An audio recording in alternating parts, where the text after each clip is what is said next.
Bonjour, bonsoir, bienvenue à tous dans le 4e épisode de Brin de Pensée, le podcast qui parle de tout et de rien, et surtout de rien.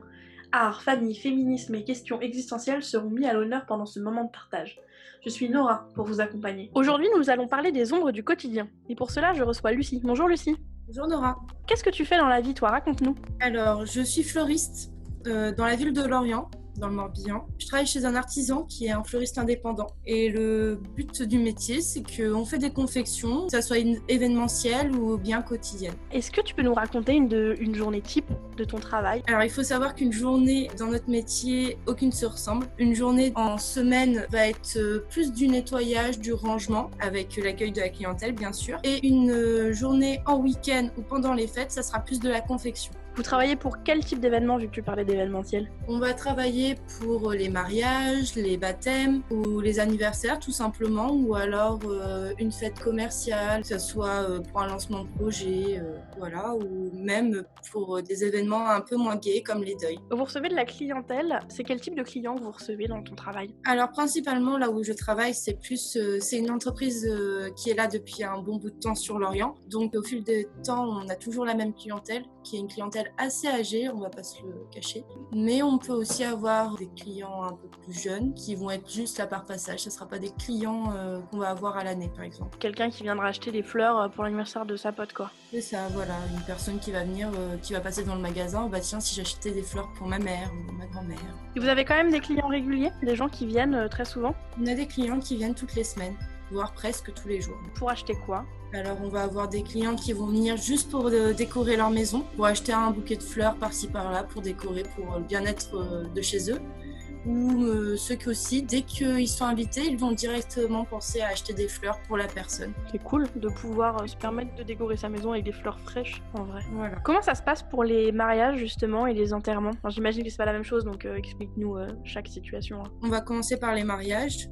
Faut savoir que les confections pour mariage, c'est pas des choses qu'on prend à la légère. En fonction du thème du mariage, des personnes, on va pas faire pareil. Faut savoir que on va prendre tout en compte. La salle, les tables, la décoration des tables. Aussi, pour le bouquet de la mariée, on va prendre en compte sa robe, la morphologie de la personne aussi. Si c'est une personne très grande, très fine, on va lui proposer un bouquet qui est assez grand, qui va sûrement être en chute, qui va retomber. Ou une personne qui va être assez petite, assez forte, on va lui proposer un petit bouquet pour pas que ça se fasse non plus pour qu'on voie la personne et pas que le bouquet. C'est trop bien, du coup ça vous offre un espace de création qui est hyper intéressant en fait. Voilà, c'est ça. Puis en fonction des goûts de la personne, on fera jamais le même bouquet de mariée, on va dire. Le bouquet de mariée est vraiment une pièce importante. Aucun bouquet se ressemble. Puis comme les fleurs ont une symbolique et tout, c'est hyper important. Je pense que les bouquets se ressemblent pas non plus. C'est ça, voilà. T'as travaillé chez d'autres fleuristes avant ou pas? Oui. Et c'est différent du coup selon chaque fleuriste, si c'est un indépendant, pas un indépendant? C'est ça, on a vraiment, chaque fleuriste a sa propre patte. Il faut savoir que c'est quand même un métier très artistique, donc chaque personne a son propre style. Après, on va avoir des boutiques qui, par exemple, sont des chaînes où les fleuristes vont être moins libres de faire ce qu'ils veulent. Donc ça va vraiment être des bouquets types, on va dire. Et on va vraiment avoir les artisans où eux font ce qu'ils veulent. Tant que c'est beau et vendable, on fait ce qu'on veut. C'est trop bien, c'est hyper intéressant. Ça, c'est pour les mariages. Comment ça se passe pour les enterrements? J'imagine que vous vous adaptez aussi à la personnalité de la personne. Oui, c'est ça. Alors, on va prendre ça en compte. Par exemple, si la personne était quelqu'un de très gai qui adorait les couleurs, on va pas lui faire des pièces blanches et vertes, par exemple. Après aussi, la famille a son mot à dire, c'est en fonction du budget de la famille aussi. Et en fonction, vraiment, on va respecter ce que nous dit la famille, quoi. Est-ce qu'on peut parler d'argent? Ça te dérange? Je peux être approximative, je peux pas donner les prix du... Non, bien sûr, mais pour un mariage, d'après toi, combien il faut mettre dans les fleurs pour que ça soit top au minimum? C'est minimum 100 balles, quoi, ouais. Ça me paraît peu. Parce qu'il faut savoir que les gens ne vont pas faire forcément... maintenant, en fait, dans les mariages, beaucoup de personnes vont faire le bouquet. Mais maintenant, c'est vraiment... les fleurs, c'est vraiment au dernier choix. Je sais pas si tu regardes 4 mariages ou une lune de miel.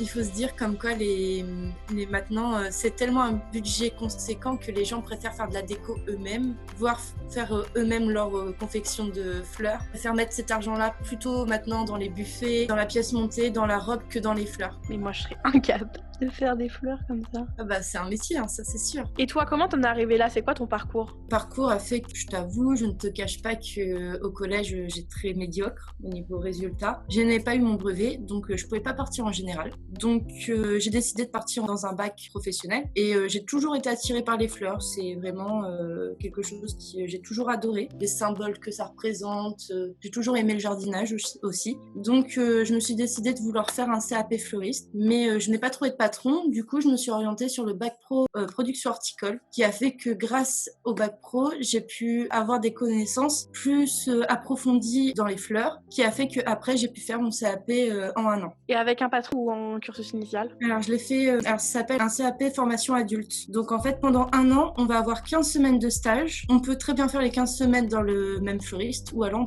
on peut changer, il n'y a pas de souci. D'ailleurs c'est mieux de changer, c'est comme ça. On voit différentes façons de travailler. On voit aussi comment fonctionnent vraiment tous les fleuristes. D'accord, donc toi t'as fait tes stages dans plusieurs fleuristes. Voilà. Et alors qu'il y a un parcours type pour redevenir fleuriste ou pas du tout? Alors il y a un parcours type, ça va être un CAP en 2 ans en alternance.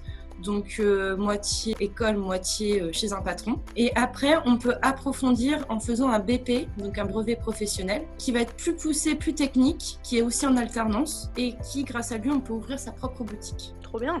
Ça, c'est ton objectif à terme, d'ouvrir ta propre boutique? Pour l'instant, pas du tout.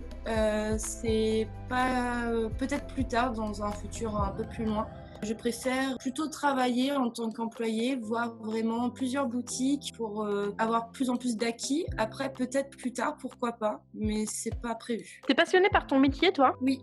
Au-delà de la passion, quels sont les avantages de ton travail? Les avantages de mon travail, fait comme c'est un métier très artistique, on développe nos sens artistiques, bien sûr, et créatifs surtout. Puis aussi, comme c'est un métier qui est très social, on voit de la clientèle tous les jours, on découvre des gens, des personnes, on crée des liens en fait avec des personnes dont on ne pensait pas découvrir. Ouais, c'est le contact avec le client, le contact de la vendeuse, quoi. T'es un peu vendeuse aussi, finalement. Une grosse partie. Il faut aimer le contact avec les gens. C'est très polyvalent comme travail, j'ai l'impression. Oui, très. Aucune journée se ressemble, comme je te disais plus tôt. Il faut tout aimer. Il faut se dire que c'est vraiment... Ce métier, c'est pas que de la création. C'est aussi beaucoup de ménage, beaucoup d'entretien, beaucoup de ventes. Il faut être vraiment très polyvalente. Vous avez pas de tâches attribuées, par exemple, il y en a une, elle fait tout le temps le ménage, une, elle fait tout le temps la vente, une, elle fait tout le temps la création. Enfin, je dis une, mais ça peut être un fleuriste aussi, pardon. Non, tout le monde est à part égale, on va dire. C'est tout le monde fait la même chose, que ça soit la responsable, la patronne ou l'apprenti, tout le monde fait les mêmes tâches. Ça veut dire que même les tâches ingrates, parce que bien sûr, comme dans chaque métier, on a des tâches ingrates, ça va être un roulement de tour. Ça veut dire que c'est jamais les mêmes personnes qui vont le faire. Chaque semaine, on va dire c'est à peu près ça, mais pas trop, mais chaque semaine, c'est vraiment une personne qui va faire ça. La semaine d'après, ça sera une autre, mais c'est jamais les mêmes. C'est comme ça partout ou c'est plutôt chez toi que ça fonctionne comme ça? Ça fonctionne comme ça dans mon entreprise, partout. Après, je ne pense pas, on va pas se mentir, que certaines entreprises sont bien contentes d'avoir des apprentis. C'est cool, du coup, ça veut dire que t'es pas dans une mauvaise entreprise. Et à l'inverse, c'est quoi le plus chiant ou le plus difficile dans ton travail? Alors, il faut savoir qu'on a des tâches qui sont très physiques, comme il faut changer l'eau des fleurs 2 à 3 fois par semaine. Donc, c'est très lourd, hein. Il faut savoir que changer l'eau, remettre de l'eau, on javélise aussi, on a souvent les mains dans la javel. On a des gants, bien sûr. On a des protections. On est tout le temps en contact de produits chimiques. Merci. Il faut aussi savoir que si on veut faire ce métier-là, on a des tranches d'horaire assez flexibles, mais on travaille presque 7 jours sur 7. On travaille les week-ends, les jours fériés, les jours de fête. Donc si on veut faire ce métier-là, on sera avec nos familles, par exemple à Noël, qu'à partir de 21h. Et par exemple pour la fête des mères, la plupart du temps, nos mamans, on les voit pas le jour de la fête des mères, parce qu'on travaille vraiment très très tard. Du coup, vous avez un métier qui est très rythmé, les fêtes commerciales, Saint-Valentin et tout, quoi. Oui, notre métier est vraiment très rythmé en fonction du calendrier chrétien et des fêtes commerciales. On a des pics très élevés et très bas en fonction des fêtes. Par exemple, on va travailler comme des malades pendant Noël et Nouvel An. Et après, on va avoir un gros gouffre où ça va être très calme jusqu'à la Saint-Valentin. Après, on va encore avoir un gouffre jusqu'à Pâques. C'est vraiment pour ça qu'on a des horaires très flexibles. Mais quand c'est très flexible, faut savoir qu'il y a une fête derrière où on va bosser vraiment, on peut bosser jusqu'à 50 heures par semaine, pendant une semaine, pour faire un 35 heures la semaine d'après. Lucie, on va faire une petite pause Tu as choisi My Prophecy de Theo Lawrence and the Earth, sorti en 2017. Tu peux nous expliquer pourquoi tu as choisi cette musique ? J'aime beaucoup cette musique parce que c'est vraiment un esprit entre le rock et le soul. C'est un groupe que j'affectionne particulièrement parce que c'est un groupe français qui essaye de percer depuis un bon bout de temps, mais on ne l'entend pas assez. C'est vraiment un esprit des années 50, une partie de vie que j'affectionne aussi beaucoup. Et cette chanson me représente bien parce que c'est une chanson qu'on peut très bien écouter, qu'on soit triste ou alors qu'on soit dans un bon mood. On peut très bien la chanter, la danser, elle passe dans toutes les occasions, on va dire.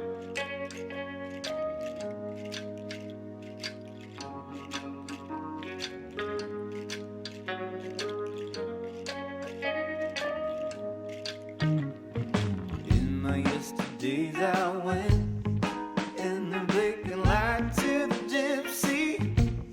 I stepped into the velvet tent. She was living in by the oak tree. She saw my future into the crystal ball. Oh yeah.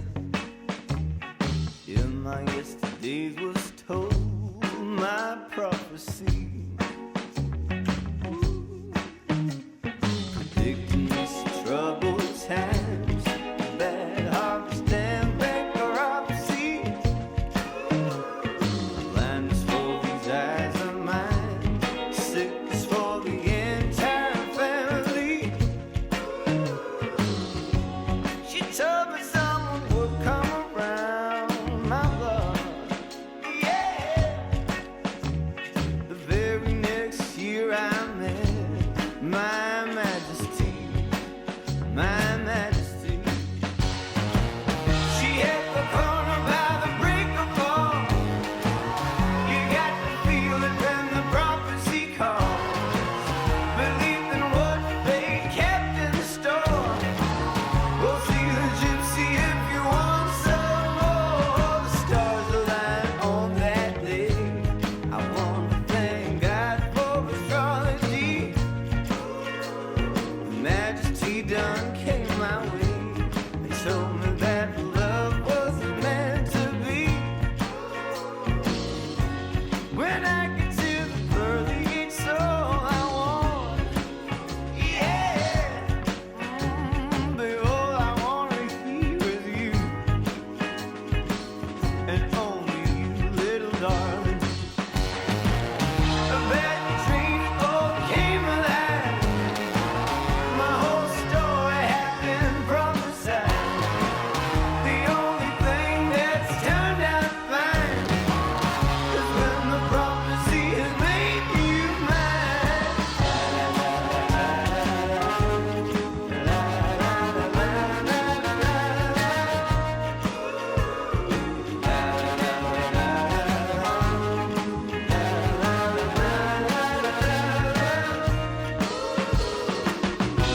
She saw my future into the crystal ball. Yeah. If my yesterday was told my prophecy.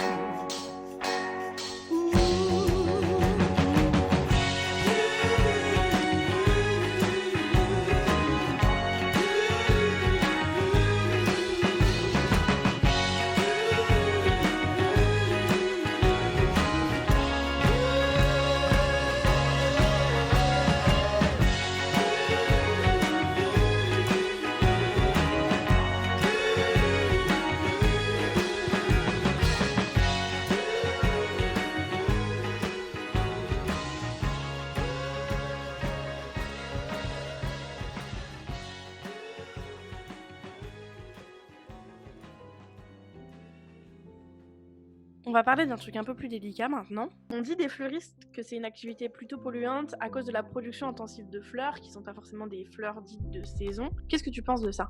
J'en pense que je suis totalement d'accord avec toi. Après, malheureusement, il faut se dire que la production française est très très chère. On peut travailler qu'avec des productions françaises. On a des productions, par exemple en Bretagne, des productions de bulbes comme tulipes, jacinthes, qui sont très connus, qui sont de très bonne qualité. Sur Orléans, dans le centre, on a aussi un des plus grands producteurs de pivoine.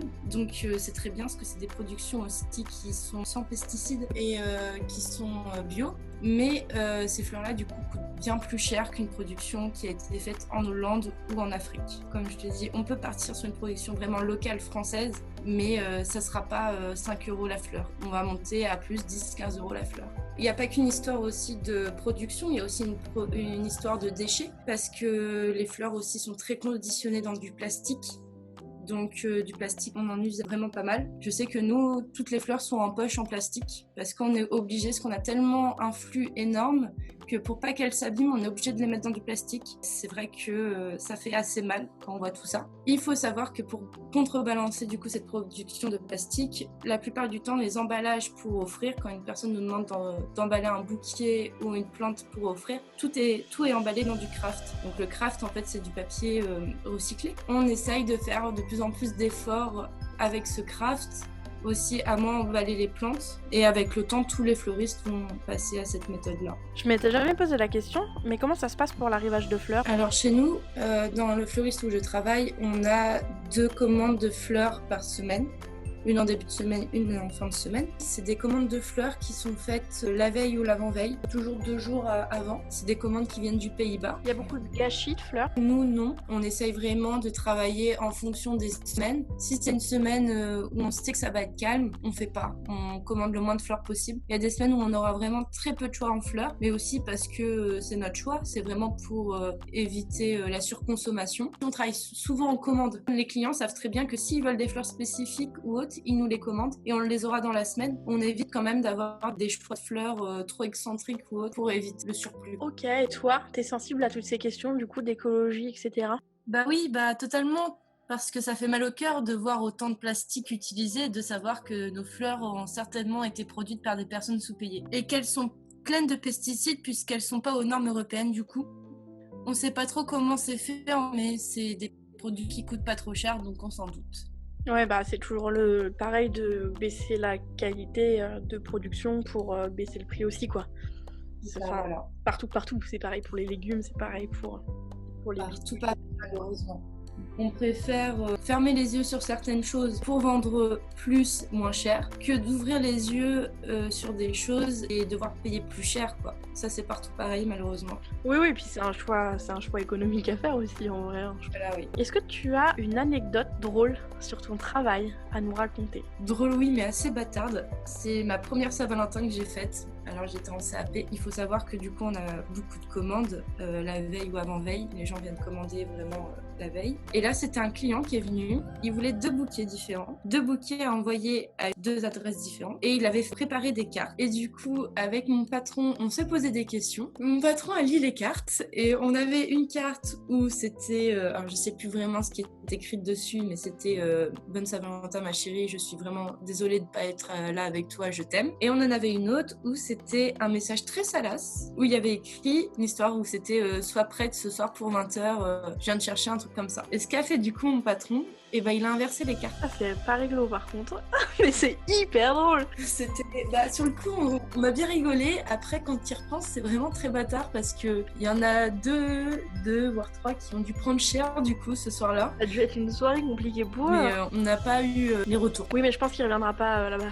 Je pense que la prochaine fois, il ira chez un autre fleuriste. Ça, c'est un message pour tous les internautes qui nous écoutent. Si vous voulez faire un bouquet pour votre femme ou votre mari et en même temps pour votre maîtresse, n'allez pas faire les 2 bouquets chez le même fleuriste. Prenez 2 fleuristes différents. Ah oui, mais le problème, c'est que si tu vas chez 2 fleuristes différents, ça fait 2 tickets de carte bleue et 2 relevés, et donc du coup, ça peut aussi se voir. Faut payer en espèces ou faire un autre moyen. Ou alors, on ne trompe pas son conjoint ou sa conjointe. Tout simplement aussi. On a bientôt terminé, mais comme fleuriste, c'est un métier très créatif. Est-ce que tu pourrais me donner un ou une fleuriste qui t'inspire? Alors, j'en ai un qui est très doué, qui s'appelle le Dahlia Noir. C'est un fleuriste, alors il se considère pas comme fleuriste, il se considère comme un designer de la fleur. Il a pas sa propre boutique, il est basé sur Lyon, il fait des choses vraiment magnifiques, beaucoup sur le recyclage. Il va faire des bouquets avec des canettes par exemple, ou avec des bouchons de liège. Tout ce qu'il trouve, il arrive à avoir des idées de bouquets qui sont magnifiques magnifique. Voilà, c'est aussi pour la cause du recyclage, vraiment, comme quoi avec rien on peut faire quelque chose de magnifique. Et il vient en plus de lancer sa propre collection de bijoux fait avec des fleurs synthétiques et aussi des fleurs éternelles, qui sont des fleurs trempées dans du formol, qui font que du coup elles se fanent pas. Et c'est très beau à voir. On mettra le lien vers tes réseaux sociaux dans la description du podcast, comme ça les gens pourront aller voir, et moi aussi, parce que je ne connais pas. Et toi, Lucie, qu'est-ce qu'on peut te souhaiter professionnellement pour l'avenir ? Et ben, on peut me souhaiter que tout se passe bien, que je sois toujours aussi épanouie dans mon travail, que je me lasse pas, que j'ai toujours cette passion en moi, et qui sait qu'un jour je sois mondialement reconnue, mais c'est pas mon but non plus. Et bah merci Lucie pour ce podcast. Merci à toi. Merci d'être venue nous parler de ton métier. Et si vous aussi vous faites un métier dont on ne parle pas assez, n'hésitez pas à nous écrire. En attendant, on se retrouve très vite pour un nouvel épisode. Et n'oubliez pas de laisser un brin de pensée dans l'espace commentaire.